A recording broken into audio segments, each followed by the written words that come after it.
video corto de una F-150 XLT 4x4.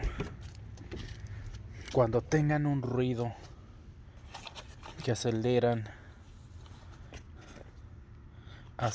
y se escucha un ruido muy feo, como si fuera la transmisión o el 4x4, exactamente es eso, que se le quiere activar el 4x4. Muchas de las veces es lo que tiene ahí detrás por los rines, pero lo más sencillo que van a encontrar es lo primero que le tienen que reemplazar cuando está haciendo ese chillido es esta madre y el solenoide. Este se llama check valve, lo pueden agarrar en Amazon, $12, algo así. Y este también es el solenoide original. Casi nadie se lo cambia, pero yo se lo cambié porque pues si está fregado uno, está fregado el otro. Igual no es dinero, son alrededor de $12 el filtro este, y este como $18 o 20, algo así.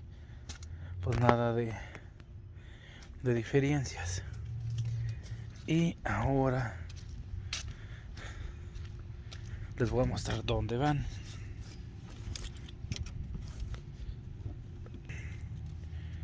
Exactamente es aquí, este y este es el solenoide y este es el filtrito. Cuando escuchan que acelera, un sonido muy feo que como si fuera algo raspando, este es el original, así. Ay, caray, como quiera.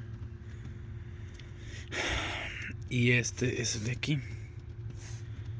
Es una manera muy fácil para acabar eso. Ese sonido que te va a hacer llevarla al dealer y no necesitas llevarla al dealer. Yo le puse sonido a la camioneta, pero ya tengo. En el 2018 la compré, ahorita es el 2021 y a veces me lo hacía regularmente cuando estaba más frío, y luego cuando la transmisión estaba fría me hacía ese sonido.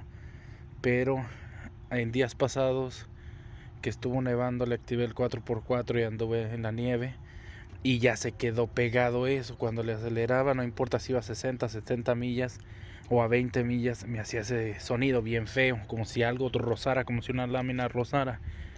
Entonces empecé a buscar, le iba a llevar al dealer, pero empecé a buscar qué era y descubrí que estas cositas era todo el pedo. Espero les guste el video y les sirva.